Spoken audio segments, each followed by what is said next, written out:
മാന്യപ്രേക്ഷകർക്ക് എൻ്റെ പ്രണാമം.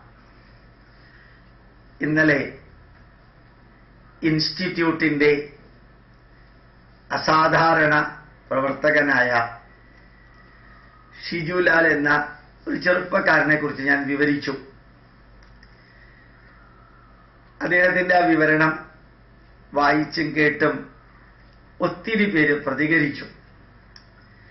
എനിക്ക് ചെറിയൊരു കുറ്റബോധം തോന്നി. ഇതേപോലെ വേറൊരു രീതിയിൽ പ്രവർത്തിക്കുന്ന ഒരു വ്യക്തിയുണ്ട്, ജയരാജ്. അമേരിക്കയിലെ ഫ്ലോറിഡയിലാണ്. ഹൈന്ദവ കാര്യങ്ങൾക്ക് വേണ്ടി, ധാർമ്മിക കാര്യങ്ങൾക്ക് വേണ്ടി, ഭാരതീയ പൈതൃകത്തിന് വേണ്ടി എല്ലാ മതത്തിലുള്ളവരുമായിട്ട് ഒരുമിച്ച് ചേർന്ന് അവരവരുടെ മതത്തിനെ ഒരിക്കലും വേദനിപ്പിക്കാതെ ഈ നാടിനെ ഓർമ്മിപ്പിച്ച് ഈ നാടിൻ്റെ സംസ്കാരത്തെ ചൈതന്യവത്താക്കി പ്രവർത്തിക്കുന്ന ഒരു വ്യക്തി, ജയരാജ് എന്ന അദ്ദേഹത്തിൻ്റെ പേര്. അദ്ദേഹം ഇന്ത്യൻ ഇൻസ്റ്റിറ്റ്യൂട്ട് ഓഫ് സയന്റിഫിക് ഹെറിറ്റേജുമായിട്ട് എങ്ങനെയോ ബന്ധപ്പെട്ടു. ഒരു ചെറിയ ഗ്രൂപ്പ് ഉണ്ടാക്കി ഭാരതീയരിലേക്ക് നമ്മുടെ പൈതൃകം നന്നായിട്ട് എത്തിക്കുന്നു. ചിന്തിക്കാൻ പറ്റാത്ത വിധത്തിലുള്ള ഒരു കർമ്മം അദ്ദേഹം ചെയ്യുന്നത് 24 മണിക്കൂറും ലോകത്തിലെ എവിടെ നിന്നും ലഭിക്കാവുന്ന വിധത്തില് dharma.radio.in നിങ്ങൾ ഗൂഗിൾ ഇതിലേക്ക് പോയിട്ട് ഇന്റർനെറ്റിൽ പോയിട്ട് dharma.radio.in എന്ന് കൊടുത്താൽ മലയാളത്തിലുള്ള ധാരാളം പ്രഭാഷണങ്ങൾ 24 മണിക്കൂർ നിങ്ങൾക്ക് ലഭിക്കും. ഞാൻ ഈ അടുത്ത കാലത്ത് ദുബായിലേക്കും പിന്നീട് കുവൈറ്റിലേക്കും പോയപ്പോൾ അവിടെ ധാരാളം വ്യക്തികൾ മൊബൈൽ ഫോണിൽ ഇങ്ങനെ ഈ റേഡിയോ കേട്ടുകൊണ്ട് പോകുന്നതായിട്ട് കണ്ടു. ഞാൻ യാത്ര ചെയ്ത കാറിലും അതുണ്ടായിരുന്നു. അത് ഇൻസ്റ്റിറ്റ്യൂട്ടിന്റെ പ്രഭാഷണമാണ്. പിന്നെ നമ്മുടെ സാംസ്കാരികമായ മൂല്യങ്ങൾ വിവരിക്കുന്ന പല പ്രഗത്ഭരുടെയും പ്രഭാഷണം കറക്റ്റായിട്ട് അദ്ദേഹം ബ്രോഡ്കാസ്റ്റ് ചെയ്യാനായിട്ട് അയക്കുന്നുണ്ട്. ഇന്റർനെറ്റ് വഴിക്ക് dharma.radio.in എന്ന് പറയുന്ന സംവിധാനത്തിലൂടെ ലഭിക്കുന്നു. അതേപോലെ തന്നെ dharma.messages.in കേരളീയരല്ലാത്തവർക്കും ഇംഗ്ലീഷ് മനസ്സിലാവുന്ന കേരളീയർക്കും വേണ്ടി ഇംഗ്ലീഷില് ഇതേപോലെയുള്ള സംവിധാനം അദ്ദേഹം അടുത്ത കാലത്ത് തുടങ്ങി. ധാരാളം കാര്യങ്ങൾ ജീവിതത്തില് ഷിജുലാൽ എന്ന ആ ചെറുപ്പക്കാരൻ എങ്ങനെയാണോ ചെയ്യുന്നത്, ആത്മീയ ചൈതന്യത്തോടുകൂടി ചെറുപ്പക്കാരൻ എന്ന ലെവലിൽ കഴിഞ്ഞ മധ്യവയസ്കനും ഇടയ്ക്ക് ഉള്ള ജയരാജിനെ അടുത്ത കാലത്ത് ഞാൻ അമേരിക്കയിൽ പോയപ്പോൾ കാണുകയുണ്ടായി, ചെർലട്ടണിൽ വെച്ച് കാണുകയുണ്ടായി. എന്നും ഞാൻ അദ്ദേഹത്തിനെ ഓർക്കാറുണ്ട്. പ്ലസന്റ് ആയിട്ടുള്ള ഒരു മുഖം, വളരെ ഭവ്യമായിട്ടുള്ള പെരുമാറ്റം. അങ്ങനെ ഒരു വ്യക്തിയെ ഞാൻ യൂട്യൂബിലൂടെ നിങ്ങളുടെ മുമ്പിൽ അവതരിപ്പിച്ചതും ഇന്നലെ ഷിജുലാലിനെ അവതരിപ്പിച്ചതും ഒരു സതുദ്ദേശത്തോടു കൂടിയാണ്. ഇപ്പോ ധാരാളം യുവാക്കള്, പ്രത്യേകിച്ച് IT ഫീൽഡിലുള്ളവര്, ഇൻഫർമേഷൻ ടെക്നോളജി ഫീൽഡിലുള്ളവര്, ഡസൻ കണക്കിന് വ്യക്തികൾ ഓരോ ആഴ്ചയും ഇങ്ങോട്ട് ഇമെയിൽ അയക്കാറുണ്ട്. ഞങ്ങള് ഇൻസ്റ്റിറ്റ്യൂട്ടിന്റെ സ്പീച്ചും നല്ല നല്ല സ്പീച്ചുകളും ഭാരതീയ പൈതൃകവുമായി ബന്ധപ്പെട്ടത് ഇമെയിൽ വഴിക്ക് ലിങ്കുകൾ അയച്ചു കൊടുക്കുന്നുണ്ട്. വാട്സപ്പ് വഴിക്ക് MP3 ഫോർമാറ്റ് ആക്കിയിട്ട് 1 MB 2 MB ഒക്കെ ഉള്ള സ്പീച്ചസ് ഞങ്ങൾ അയച്ചു കൊടുക്കാറുണ്ട്. നല്ല പ്രതികരണമാണ് എന്നെല്ലാം പറഞ്ഞയക്കാറുണ്ട്. നിങ്ങൾക്ക് ഓരോരുത്തർക്കും നമ്മുടെ നാടിനെ തിരിച്ചു കൊണ്ടുവരാൻ സാധിക്കും. നമ്മളുടെ നാട് അസാധാരണമാം വിധത്തിൽ മാറുന്നു എന്നുള്ളതിന് ഒരു സംശയവും ഇല്ല. ഒരു വ്യക്തിയെ കൊണ്ട് അസാധാരണ മാറ്റം ഉണ്ടാക്കാൻ സാധിക്കില്ല. ഒരു വിവേകാനന്ദനോ ഒരു ശങ്കരാചാര്യരോ വരുന്നത് വരെ നമുക്ക് കാത്തിരിക്കാനോട്ട് നേരവും ഇല്ല. ഒരു വിഭാഗത്തില് ഒരു സ്ഥലത്ത് നിന്ന് ഒരു വിഭാഗം മുസ്ലിങ്ങള്, എല്ലാ മുസ്ലിങ്ങളും അല്ല, ഒരു വിഭാഗം ക്രിസ്ത്യാനികള്, എല്ലാ ക്രിസ്ത്യാനികളും അല്ല, കുറെ കമ്മ്യൂണിസ്റ്റുകാര്, എല്ലാ കമ്മ്യൂണിസ്റ്റുകാരും അല്ല, കുറെ യുക്തിവാദികള്, എല്ലാ യുക്തിവാദികളുമാണ്. ഹിന്ദു ധർമ്മത്തെയും ഭാരതീയ സംസ്കാരത്തെയും അവഹേളിക്കലും പുച്ഛിക്കലും നിരാകരിക്കലും നിഷേധിക്കലും മാത്രം തൊഴിലാക്കി നിർത്തുമ്പോൾ ഒരു തരത്തില് 4 ശത്രുക്കള് ഉള്ള ഒരേ ഒരു മതം നമ്മുടെ മതമായി മാറിയിരിക്കുന്നു, നമ്മുടെ ധർമ്മമായി മാറിയിരിക്കുന്നു. മറ്റെല്ലാ മതങ്ങൾക്കും ബിഷപ്പുമാരുണ്ട്, അച്ഛന്മാരുണ്ട്, കന്യാസ്ത്രീകളുണ്ട്, അതിന്റെ മുകളിലും ചുവട്ടിലും ആൾക്കാരുണ്ട്, നേതാക്കന്മാരുണ്ട്, മൗലവിയുണ്ട്, മഹല്ല കമ്മിറ്റികളുണ്ട്.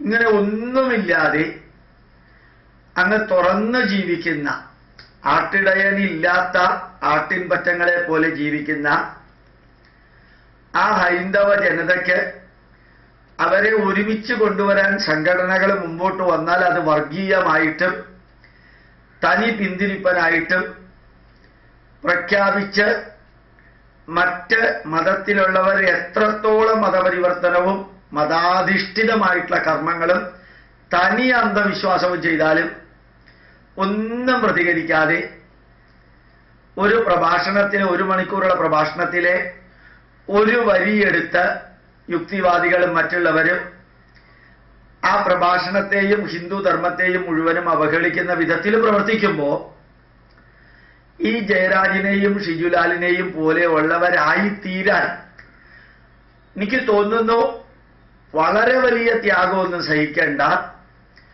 കുറച്ച് ഊർജം, കുറച്ച് സമയം, കുറച്ച് സമ്പത്ത്, ഇന്ന് ലഭ്യമായിട്ടുള്ള ശാസ്ത്ര സാങ്കേതിക ജ്ഞാനം ഉള്ള കുറച്ചു പേര് കൂടെ ഉണ്ടെങ്കിൽ, കുറച്ച് ഊർജം, കുറച്ച് സമ്പത്ത്, അതുപോലെ തന്നെ കുറച്ച് സമയം, ഇന്ന് ലഭ്യമായിട്ടുള്ള സയന്റിഫിക് ആൻഡ് ടെക്നോളജിക്കൽ നോളജിന്റെ ആധാരമുള്ള കുറച്ച് വ്യക്തികൾ കൂടെ ഉണ്ടെങ്കിൽ നമുക്ക് ഭാരതീയർക്ക് ഈ സംസ്കാരത്തെ ലോകത്തിന്റെ മുമ്പിൽ എത്തിക്കാൻ ഒരു ബുദ്ധിമുട്ടും ഇല്ല. അതാണ് ഏത് നെഗറ്റീവിനെയും പോസിറ്റീവ് ആക്കിക്കൊണ്ട് നമുക്ക് മുമ്പോട്ട് പോകാൻ സാധിക്കും എന്നുള്ളത് ഉറപ്പാണ്. അതിന് 2 ഉദാഹരണങ്ങൾ ഞാൻ പറയാൻ കാരണം, ധാരാളം വ്യക്തികൾ ഇമെയിൽ വഴിക്ക് ചോദിക്കാറുണ്ട്, ഞാൻ എന്താ ചെയ്യേണ്ടത്, ഞങ്ങൾ എന്താ ചെയ്യേണ്ടത്. അവരോട് എല്ലാവരോടും പറയാനുള്ളത്, ഇവിടെ നിന്ന് നിർദ്ദേശം ലഭിക്കുന്നതിന് പകരം നിങ്ങൾക്ക് എന്താ ചെയ്യാൻ സാധിക്കുന്നത് എന്ന് നിങ്ങൾ തീരുമാനിക്കുക. അതിനുള്ള 2 ഉദാഹരണമാണ് ഇപ്പൊ ഞാൻ ഇന്നലെ പറഞ്ഞതും ഇന്ന് പറഞ്ഞതും. ധാരാളം വ്യക്തികളുണ്ട്, അവരുടെ എല്ലാവരുടെയും പേരെടുത്ത് പറയുകയാണെങ്കിൽ ഒരുപക്ഷെ അതിനേക്കാൾ നല്ല രീതിയിൽ പ്രവർത്തിക്കുന്നവരുടെ പേര് പറയാൻ വിട്ടുപോയാൽ ഇവർക്ക് ചിലപ്പോ എന്നെ സാർ ഓർത്തില്ല, അല്ലെങ്കിൽ എന്നെ കുറിച്ച് പറഞ്ഞില്ല എന്ന് തോന്നും. 24 മണിക്കൂറും പ്രവർത്തിക്കുന്നവരെ പോലെ പ്രവർത്തിക്കുന്ന, അല്ലെങ്കിൽ പ്രവർത്തിക്കുന്ന ഇഫക്റ്റ് ഉണ്ടാക്കുന്ന 2 വ്യക്തികളുടെ പേര് ഞാൻ പറയാൻ കാരണം ഇതാണ്.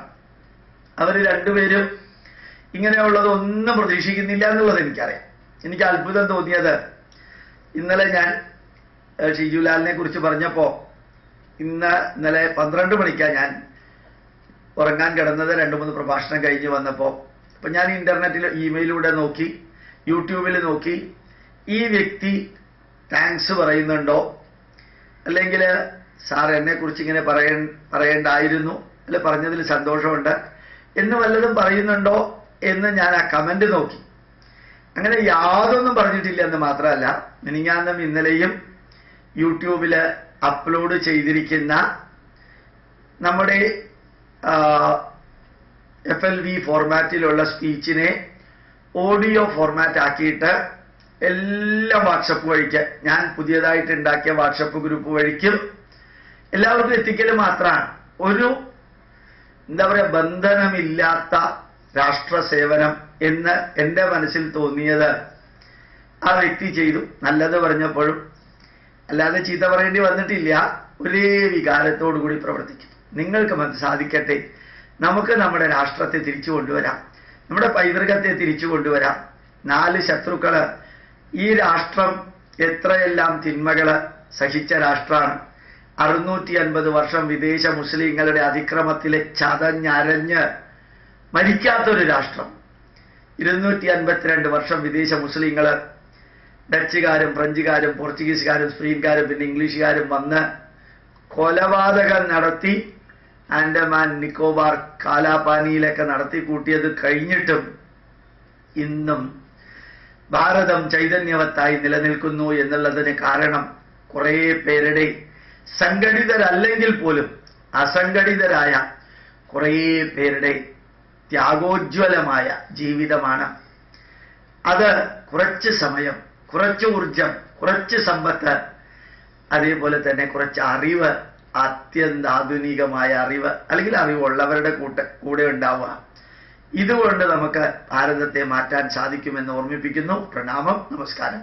ഷിജുലാലിനെയും ജയരാജിനെയും പോലെ ആവാൻ സാധിച്ചില്ലെങ്കിലും അവർ ചെയ്യുന്ന മാർഗത്തിലൂടെ പോയാൽ അവരെ പോലെയോ അവരോടൊപ്പമോ അവരെക്കാളോ കൂടുതലാവാൻ സാധിക്കുമെന്ന് കൂടി ഓർമ്മിപ്പിക്കുന്നു. പ്രണാമം, നമസ്കാരം.